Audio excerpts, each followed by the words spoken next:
Greetings, friends, and welcome back to the Musings from the Mount podcast. I'm your host, Joseph Carenza. This episode is happening in real time. It's very topical and personal. After both Michael and myself feeling a massive disturbance in the collective field over the past 24 hours, something so powerful that it threw us back into old patterns we thought we had long moved beyond, were coming to the surface and causing deep distress. So instead of pretending everything was fine, we decided to explore what was actually happening, both personally and planetarily.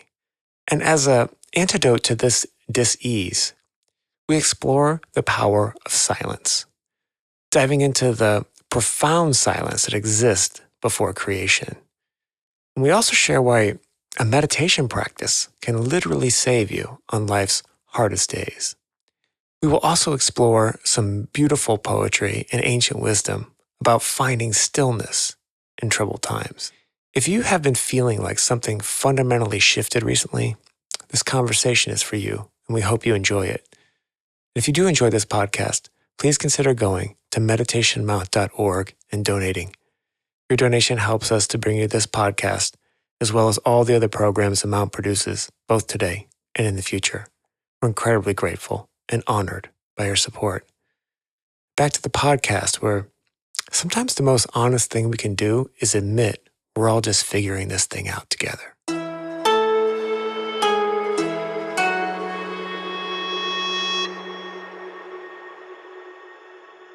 There's a moment in the original Star Wars movie where, Ben Kenobi he's taken aback and he feels a deep disturbance in the Force. And I feel like just in the last 24 hours, many of us sensitive people have felt that. And we were coming up with a topic for this episode and, introspection, the silence of expectancy. And also, just being a person on planet Earth in midway through 2025, the conclave year, so much going on. I found myself struggling yesterday in the past 24 hours and just saying this mantra over and over again: trust, surrender, release, trust, surrender, receive. So I don't know, Michael. Yeah. It's been a wild wave. It's a wild wave. We're recording this on Tuesday, July the 22nd, 2025. And last night and all day yesterday, I had the same experience of you. There was a disturbance in the field. And I felt myself, it was like I was going backwards into, my gosh, I haven't felt this way for a long time. I feel sad. I feel cut off. I feel this. I feel that. I'm going, what's going on? And I know that we pick up signals from the greater field, and they amplify the parts of me that still have patterns that react and respond to life in a certain way. So I was very aware that things were happening in the ethers. And you and I normally text each other the day before a podcast and say, so what are we going to talk about? And then one of us will say, oh, let's focus on this theme. And then we go, okay, let's go with that. I wrote to you yesterday, I think, in the evening. It was late in the evening. And I think what I said was something like, I'll read it. I'm still waiting for a topic to present itself. What if we sleep on it and make a decision early tomorrow morning?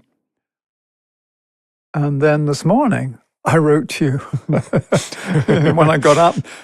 Good morning, Joey. After wrestling with the question about finding the right topic for today's podcast and getting no answer, it dawned on me that I was asking the wrong question. It's not about trying to figure out a theme, but really it's about being present to what is happening inside and outside.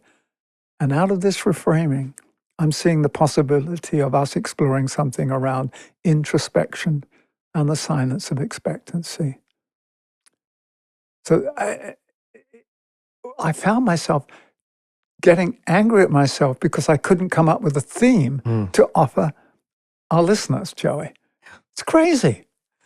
I've been having that same manifestation. I said before the podcast, it's almost like the universe rolls the dice and then we all react in whichever way our various traumas and patterns are there for us to deal with. And oh gosh, this last 24 hours for me evoked a very strong fight or flight response. Right. And like, and just wildly, like, I mean, I've done enough work that I'm observing myself do this, but this stuff is happening of these wild reactions to what's happening, way out of proportion. And just, I'm thinking, wow, if that's happening to me and I've done all this work, what's happening to people that, bless them, haven't done as much work? Because they're unbridled horses. Yeah. It's unbridled energy. Hmm. It's one thing to have the energy raging, but if at least you've got some reins on it, you know what's going on. You can rein it in to some degree. So we're not here telling you that the world's going to end today. Well, if it does end today, you won't be listening to this podcast anyway.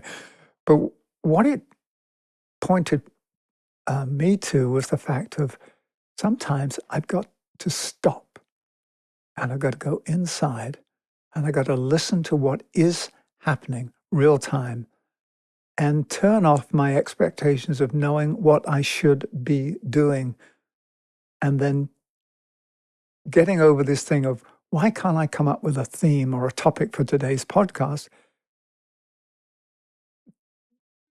Because what is presenting itself is the topic. It's called the need to be silent, the need to be introspective, the need to hold what's happening in a way that I don't become agitated. Because I got agitated in the last 24 hours, and it sounds like you got agitated as well, Joey. Absolutely. And it was, obviously agitation comes up and is part of life and those things. But when you're trying to follow certain spiritual ideals or you're on this certain path, like agitation is one of those dashboard warning lights you really pay attention to. It's like when the oil light comes on. Well, it is, because agitation then quickly descends into irritation, which Agni Yoga says is a real danger signal, because irritation creates a chemical compound that really poisons you. It's called imperil. And so we're mindful of that. So as I was sort of reflecting on everything that's been happening inside and outside of me in the last day, I came back to a poem that I now know is one of your favorite poets, Pablo Neruda. And there's a poem he wrote called Keeping Quiet. And I thought, why not start our exploration, our journey today with his words? So if you don't mind, Joey, I'd like to read Pablo Neruda's Keeping Quiet. Yes, of course. Now we will count to 12, and we will all keep still. For once on the face of the earth, let's not speak in any language. Let's stop for a second and not move our arms so much. It would be an exotic moment without rush, without engines. We would all be together in a sudden strangeness. Fishermen in the cold sea would not harm whales, and the man gathering salt would not look at his hurt hands. Those who prepare green wars, wars with gas, wars with fire, victories with no survivors, would put on clean clothes and walk about with their brothers in the shade, doing nothing. What I want should not be confused with total inactivity. Life is what it is about. If we were not so single-minded about keeping our lives moving, and for once could do nothing, perhaps a huge silence might interrupt this sadness of never understanding ourselves and of threatening ourselves with death. Perhaps the earth can teach us as when everything seems dead in winter and later proves to be alive. Now, I'll count up to 12, and you keep quiet, and I will go. Pablo Neruda. It's so profound. It is very profound. Yeah, it's interesting how those themes come up because as we were saying before the podcast yesterday, I pulled the death card and like yesterday, I had this feeling that it was the end. Even before I pulled the card, I was thinking, oh, I need to make sure that Kelly has my passwords and my bank info because it really felt like my card was punched. My time was done. And maybe it is, but like it felt very singular until we started talking and realizing that, oh wait, you had a very similar feeling. Well, I thought, oh, maybe today's the last podcast we do. Yeah. I had that feeling, not of dread, but of just, oh, something had shifted, something had changed, Yeah. something was not the same. Mhm. Now, whether that's positive, negative, or neutral, or Mhm. whatever, we don't know. All we know that we registered something. Something was strong enough to cause an impression upon us.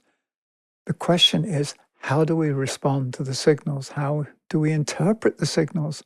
You and I know that if we've got patterns that still get triggered, they're the first to respond. And so we think it's about that. Then we realize, oh, no, it's probably about something else. That was the first thing that came on because I'm the most sensitive to that. And that's sort of typical for all of us. But there is something shifting on the planet. The Agni Yoga teachings and also the writings of Alice Bailey that give us the wisdom from the Master DK talk about these times as the great battle between matter and spirit, this tug of war where we are attempting to break loose of what we've been calling the gravitational pull of matter and fully enter into the evolutionary stream. The forces of materialism were the godsend to help spirit descend into matter and to incarnate in involution. Now, what's required is a release and a lightening and a quickening. So the forces of evolution are those that we're sort of surfing now. Mm. And yet there are still these sort of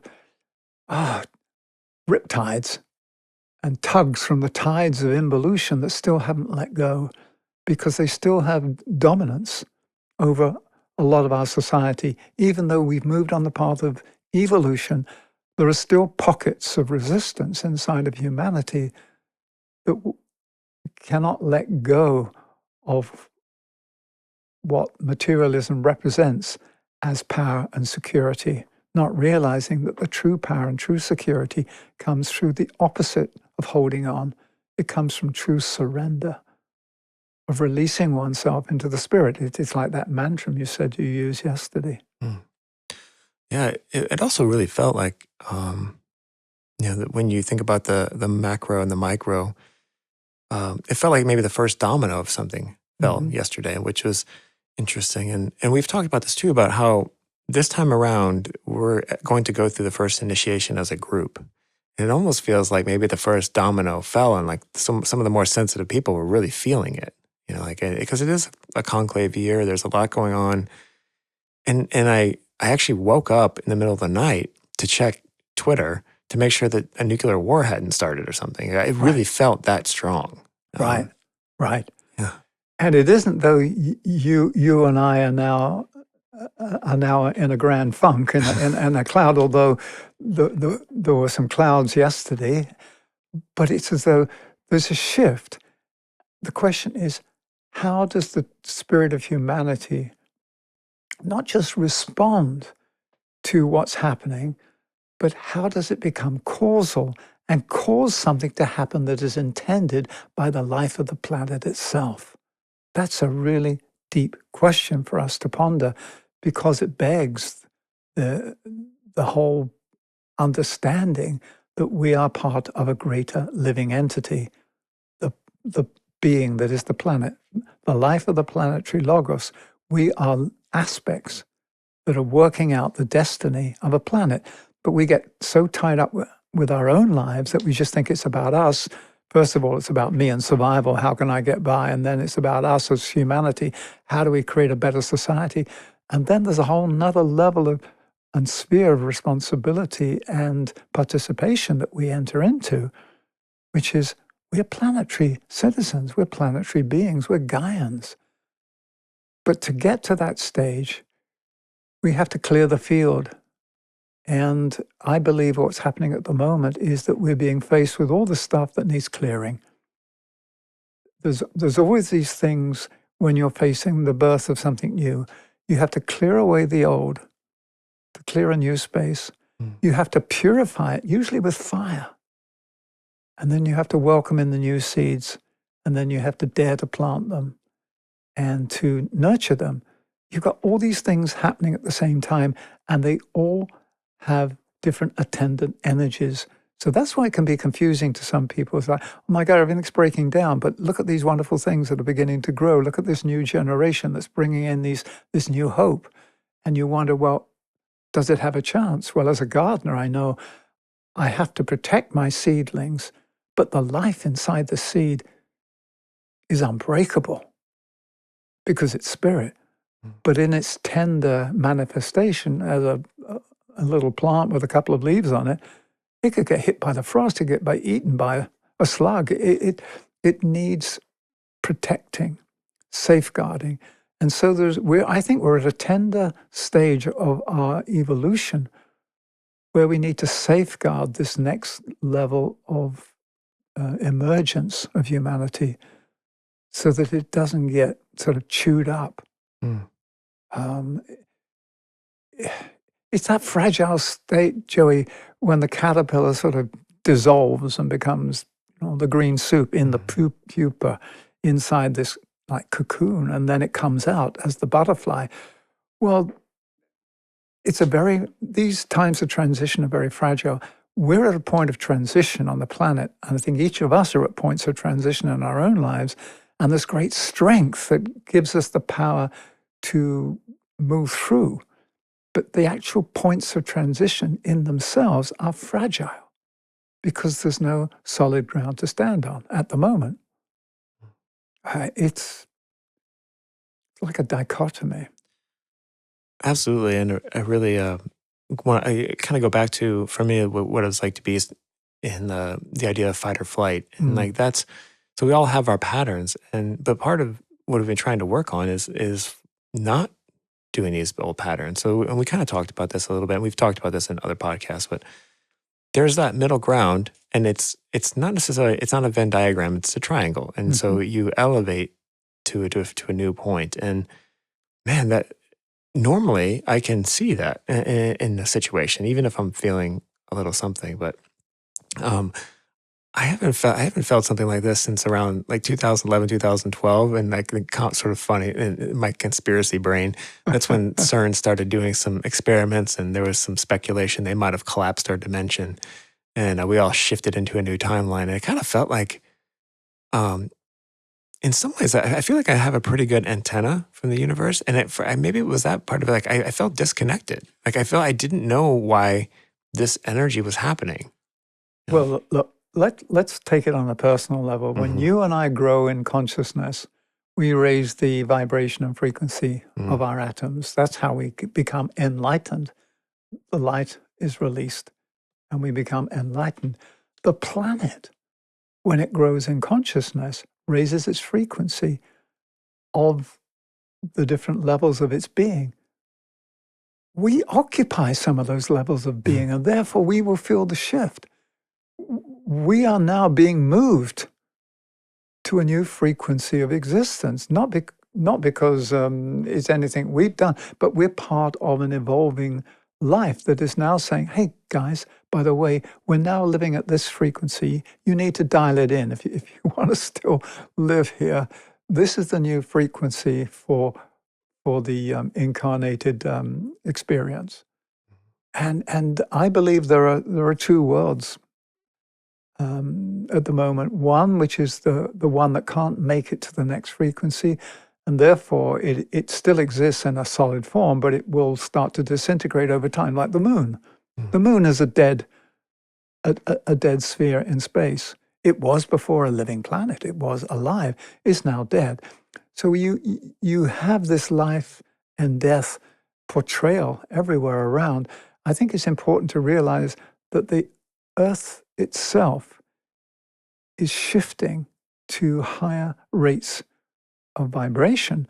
And therefore, what life felt like on the physical plane a million years ago is very different from what it feels now and what it will feel like in how many millennia.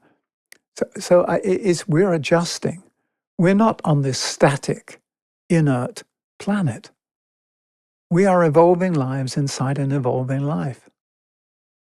And that's the whole thing's in motion.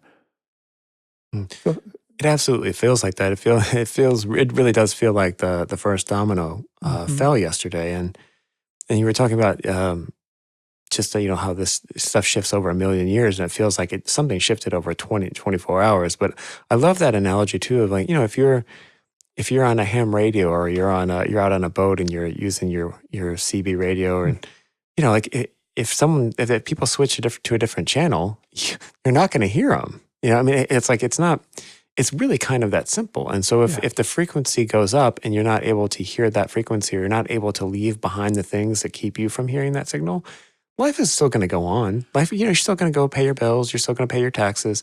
That life will go on. But there is another beautiful conversation that is sometimes hard to have, but it's happening. That's why when you say, well, how do I listen to the messages? Well, I got to find out what channel it is. The spiritual teachings, the ageless wisdom teaching says, actually, the place to listen is in the silence. Now, silence is not the absence of sound. And I'd like to maybe bring in some quotes from Agni Yoga. We do this every now and again because the Agni Yoga teachings give you some very short, pithy insights. And so I'd like to sort of seed the field with a few of these quotes, Joey, if that's okay, and then we can see what that does. It says, this is from the book Agni Yoga. Sometimes a short period of silence is the best accumulator. One's consciousness, according to the degree of development of straight knowledge, provides an understanding of what action is needed. So that you enter the silence, and then another quote from the same book. The wise one knows the spoken word, knows the written word, knows thought, and knows silence. So says the old proverb. Let us examine this from the point of view of psychic energy. Truly, one has to distinguish when a spoken word, a written letter, a thought, or silence is most needed.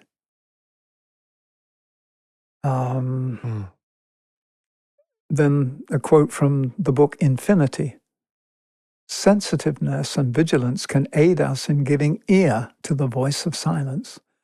The beauty of cosmos is manifested in silence.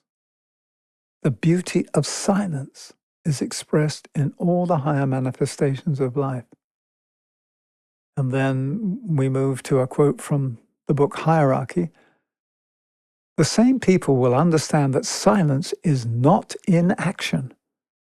When I advise silence, it does not mean to merge into sleep, but on the contrary, to resound to the might of hierarchy. This is resound to the might of the enlightened beings.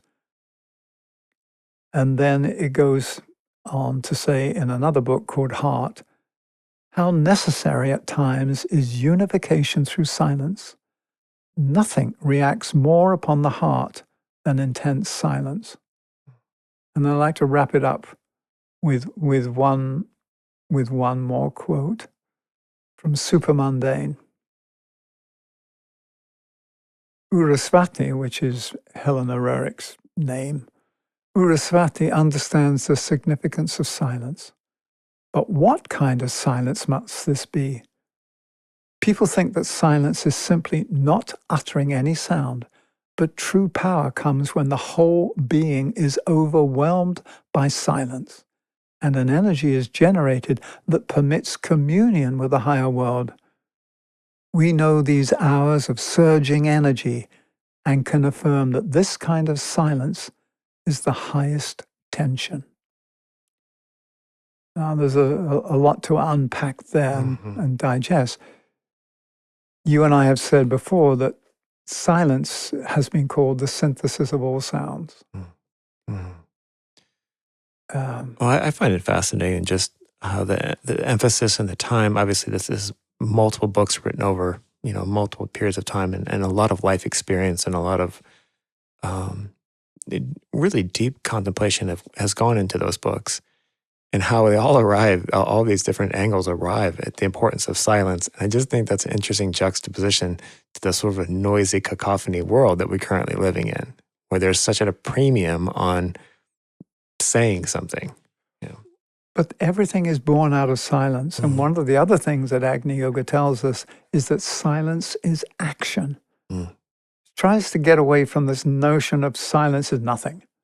Silence is basically the void. Silence, if you like, is the tensed note of creation. Not the emotional tension that we feel when things are tense, but the tension of the two poles in creative relationship. They reach a point of tension. And that point of tension creates the silence before the sound issues forth. There is this wonderful phrase that I love from the Ageless Wisdom teaching that says, before creation, silence and the stillness of a focus point. That sort of gives you an idea of the, if you like, the protocol of manifestation. So before creation, silence, everything is brought into this tension of oneness and the stillness of a focus point. The focus point being what we intend to happen. The intention is the tension. The intention creates tension. Now, what we have in the world at the moment are people who are intending sometimes nefarious things and bad things, so we get tension that isn't the creative tension. The true creative tension is the tension of something about to fall apart or something bad being done on behalf of a few people to the many. It's this, because when we live, as you say, inside this group field, what any one of us does affects the whole field. That's the secret we're learning about group endeavor, about the unified field. There is no other. Whatever we do and think and put into the ethers affects everybody. It either freshens the air that we all breathe or it pollutes it. That's what we're facing. So the pollution that we talk about on the planet is not just physical, it's emotional, it's psychic. So what are we emitting?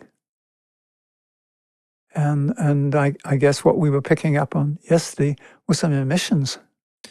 Yeah, it's interesting that you touch on those points, because while you were reading those quotes, I wrote down a quick note about the silence before the word, before the word that created. And I also brought up this image of, right before a symphony starts to play, and the conductor taps and then there's that silence. And it just weighs so heavy. You almost lean forward in your seat, ready for that first note or chord to come in. And it kind of feels like that's what happened in the last 24 hours. Is there was a tapping by the conductor, and I feel like we're all I lean forward waiting for the note, and I feel like it's just sort of hanging there, like just waiting for that crescendo or that note to come in. And, right. Yeah. I feel like we're in that silence before action. We're in the silence before action. And things go in these rhythmic waves. I think one of the fallacies of living in this modern era is when you look at how people measure success. Oh, well, look at this graph. This is growth continues on this upward track. So what happened to the in-breath and out-breath? What happened to the rhythms? You can't just keep growing forever. There has to be times of contraction, in-breath, out-breath. And yet our basic economic model is based on constant growth and constant movement. And we don't embrace those times when return to center. Breathe in. Let's all breathe in. And what happens between the breaths? There is silence. And I know in meditation it said that's that magic time between the breaths when you are suspended between in-breath and out-breath. It's like a portal opens that allows access. to a timeless place. So this is where in meditation, the stilling of everything allows you to get in touch with the living silence and the living stillness. Once again, stillness is not inertia. For me, stillness is one of the hallmarks of the dynamic equilibrium of life. So stillness is not a dead pool stillness. Stillness is dynamic equilibrium before it shifts into its next phase. It's the same with the solstices and the equinoxes, as we've talked about many times. They're points when light and darkness either are at their greatest or when they are held in balance, like at the equinox. And so there's always this breathing and always these points where there's a time of silence and seeming inactivity between the two waves, between the in-breath and the out-breath. And I guess we don't appreciate that. But you're right. Something is shifting on the planet because the planet itself is growing and evolving. So we're not victims. No, we can be victims of our own, if you like, unskillful behavior to each other. But as far as the planet, we are participants, and the planet is inviting us to be conscious co-creators and participants in this evolving life.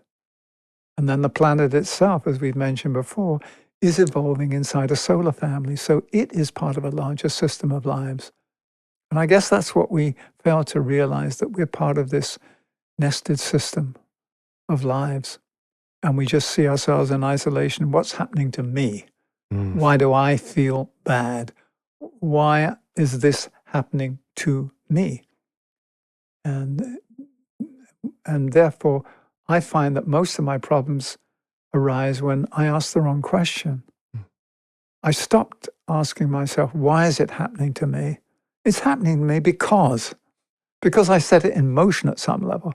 The question is, what is it teaching me? What is it telling me? What is it inviting me to do differently and think differently and be differently? That, for me, is the question that's being offered us on the planet at the moment, rather than who's to blame. I think that's a very important point, and it's also the hardest point. I find that this one question alone, anytime you're in a crisis or you're talking to somebody who's in a crisis, as it seems like that's a role that I play in a lot of lives. I get a lot of phone calls and texts, and this one question has come in very handy for me, and it's the hardest question to ask in any situation. It's like, what was my part in this? Because it requires some radical honesty with yourself. And if I find that I can't ask myself that question, I know that I'm out of whack. I need to get back to my center. Yeah, how dare you suggest that I had a part? I'm the victim. Yes, don't exactly. Don't you realize? And because we're somehow hardwired to not just fall into that role, but kind of like relish it. Well, not only relish it, we go to war over it. Oh yeah. We really that. It's not pretty, and we seem to be kind of hardwired to find that, and and that's also kind of where righteous indignation comes from. All these kind of things, which have their place, I guess. Everything has a place and time under the sun. But in terms of what we're in now, is like we also going back to what you said about the constant graph going up, right? And it seems like that looks like great that we're constant growth, but even that kind of becomes a sort of static stasis, right? Yeah. And this kind of gradual, it looks like this beautiful gradual slope of going up, climbing up the mountain, but that's not reality. Like in reality, things happen and they shake you to your foundations. There is the breathing in and out, but sometimes it's not a nice even in and out. I go back to 7.5 years ago when we were hit by the Thomas Fire. Oh yeah, there you go. 2 months before the Thomas Fire. The Thomas Fire was December the 5th, 2017 here at Meditation Mount. It was the largest wildfire in California at that time. And we had a film crew come up and do a documentary on the Mount. and it looked immaculate. It looked beautiful. I thought, oh, this is fantastic. Oh, it looks so beautiful. Let's keep this image, alive. We just put in a new computerized irrigation system. I mean, it was like when you're like a proud parent. Hey, look at my garden. Look at my center. Mm-hmm. The Thomas fire came through, took everything out. Yeah. The computerized system was melted in a couple of hours. And we lost a lot of our vegetation. We lost the building. We got a lot of smoke damage. And it was like, oh my God. And then we realized that, well, nature says, oh, okay, fire, that's a regenerative process. And so nature came back. And so we had to go, okay, so how do we regenerate and use this opportunity of this destruction to regenerate? And we did some conscious work of looking at our patterns, and we didn't find them all, of course, because otherwise we would be in an even higher state of awareness now. But we did our best to say, let's consciously utilize what's just happened. We're not victims, although it took us about half a year to get to the point where we said thank you to the Thomas fire for the opportunity it gave us. And now you look at the mount now, I believe it has greater beauty because of what we were able to do after the fire, the adjustments, the buildings, everything. And yet we can't freeze this in time and say, let's hold on to this forever. It's a process of constant regeneration, which might involve another wildfire. We don't know. Mm-hmm. I'd rather not have to go through another wildfire.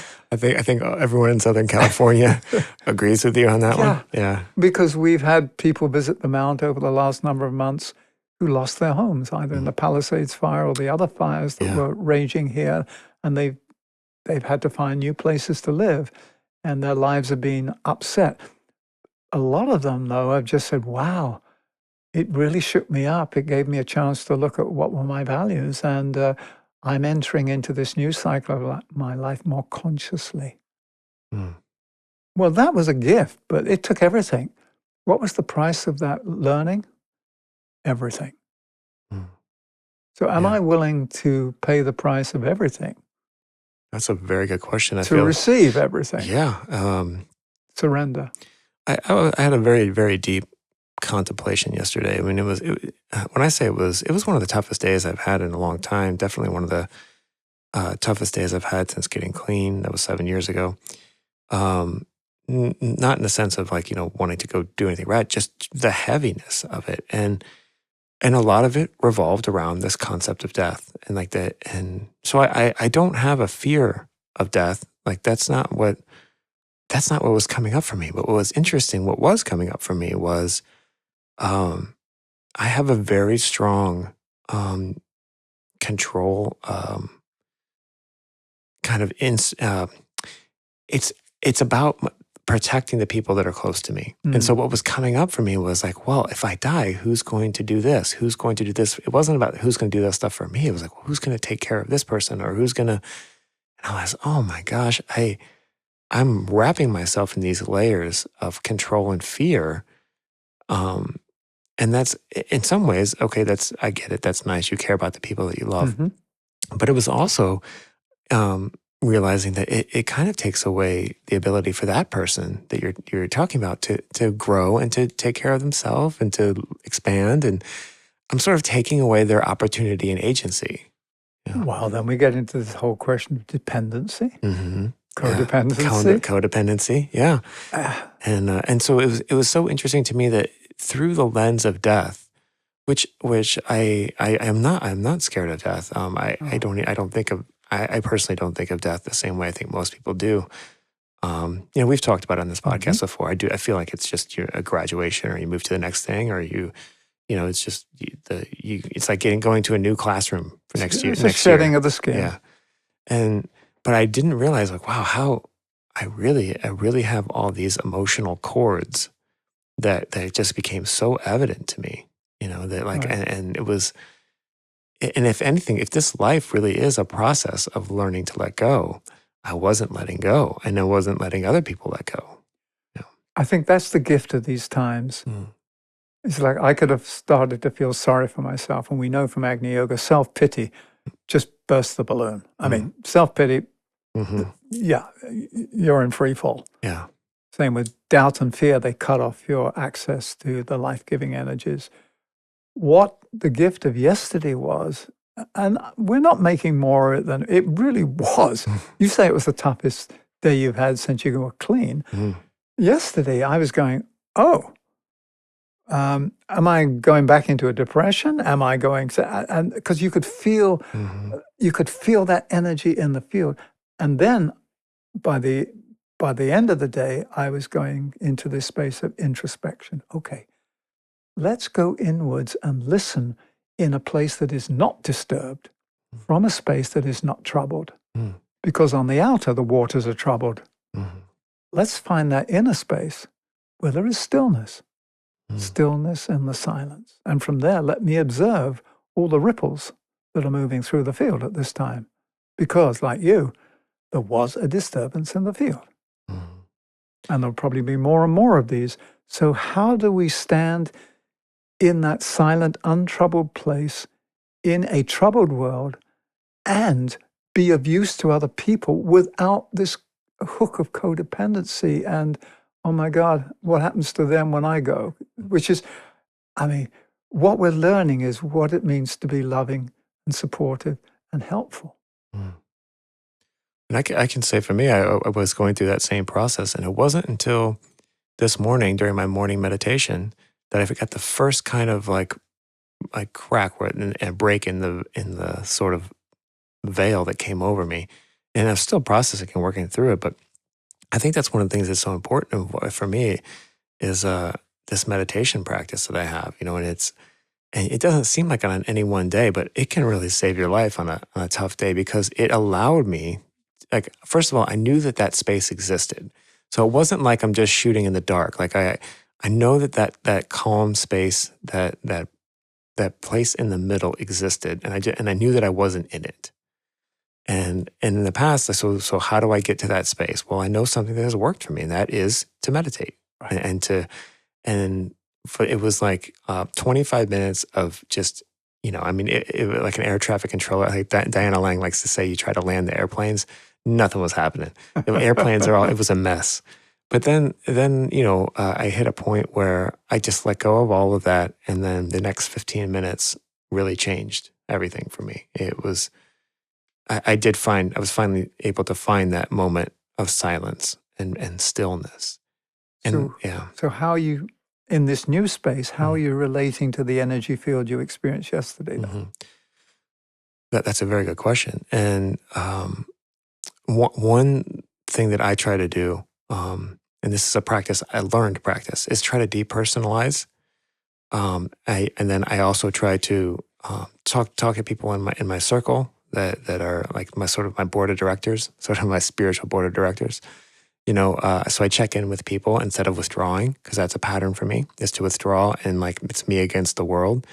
And I'm lucky to have people in my life that are like, that's not what's happening. Who know? It's good to have someone that knows you well enough to be like, okay, I understand why that's happening. I understand why you feel that way because this, and this happened. But if you're going to constantly say everything is that thing that happened, then there's nothing new happening. There's nothing growth, and so everything is not that wound. This could just be something else. And while at the same time, that's not to say that big things don't happen in life. All right. So we're not trying to gaslight anyone to saying that it's all positivity. Things happen, the hurt happens, heartache happens, people pass, people go, like lives get turned up and down. That's not what we're saying.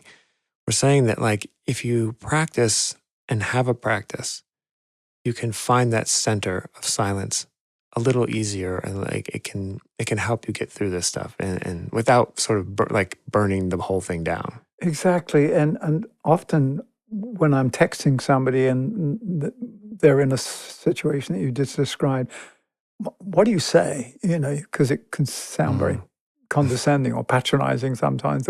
I just say at the end, breathing gently together from the heart. Mm-hmm. Yeah. Or something like that, which is like, okay. return to center. Embrace tiger, return to mountain. Mm. So, Joey, Yeah. I mean, maybe this podcast was more than just you and I going through a session, but I do believe that if it's happening to us, people out there listening to this podcast are also picking stuff up. Some people go, oh, yeah, that's what it's about. Other people are going, what the heck is happening? But I feel like there's if you're listening to this podcast, you're probably one of them. More and more of us are realizing that we are connected. And if something is happening, it's happening to all of us. And it triggers us in unique ways. But it's like that event energy, that pulse is hitting all of us. And it really is, it's lighting up a lot of lights. And, some of us, anytime you turn the light on, sometimes the things scurry. They don't want to be seen. And if anything, 2025 is just turning on more and more lights, and we're seeing all the things that maybe we don't want to talk about or feel or experience or process. I feel like that's just something that's happening across the board. Is we're being asked to deal with the things in the dark that we didn't want to talk about. Absolutely. Oh, wow.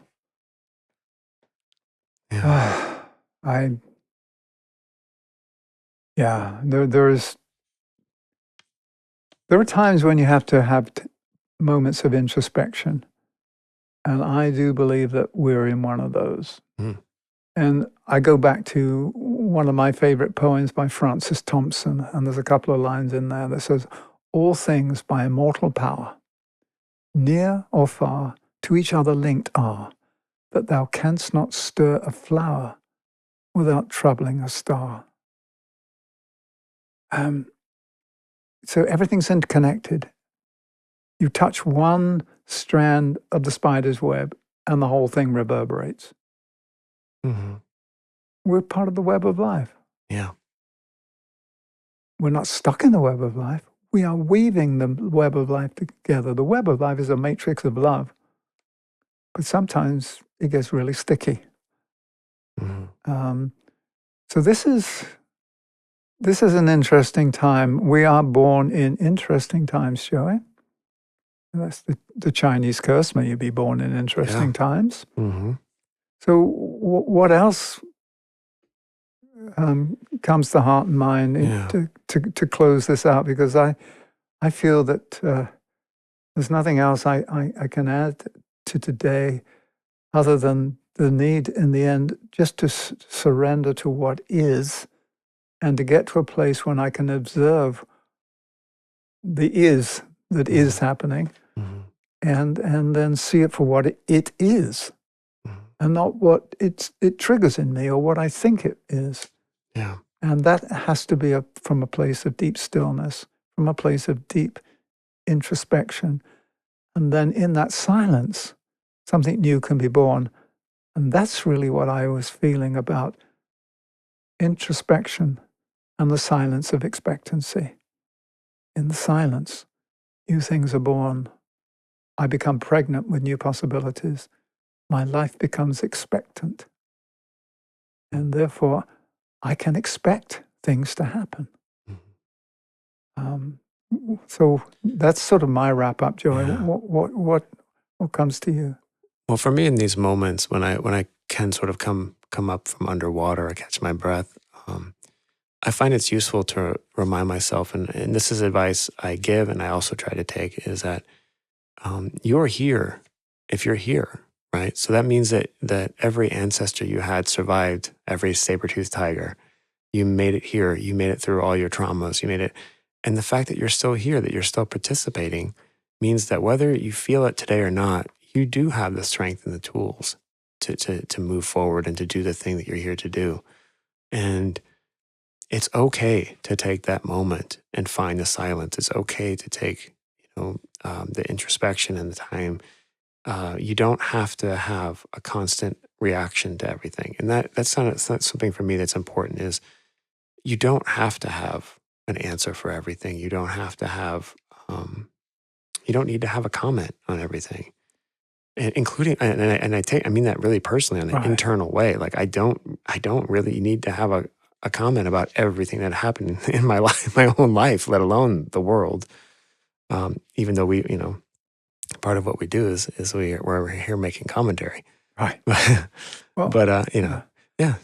Well, actually, I do have one more thing to add, and it's a poem. We began with a poem by Pablo Neruda. I'd like to end with one by William Stafford on the thread. There's a thread you follow. It goes among things that change, but it doesn't change. People wonder about what you are pursuing, but you have to explain about the thread. But it is hard for others to see. While you hold it, you can't get lost. Tragedies happen. People get hurt or die. And you suffer and get old. Nothing you do can stop time's unfolding. You don't ever let go of the thread. Wow. William Stafford. Yeah. All right. That's a great place to wrap it up. Thank you, Michael. That was beautiful. And thank you for everyone that listens. And hopefully we can move through this together. And also just take advantage of times of introspection, in-breath and out-breath. It's not one constant running flat out along a straight line. Life is rhythmic. Yeah. It pulses. It breathes. And we breathe with it, and we breathe as it. You've said this many times. You have to run within your breath. Yes. Yeah. The cosmic breath. That's right. All right. Thank you, Michael. Thanks, Joey.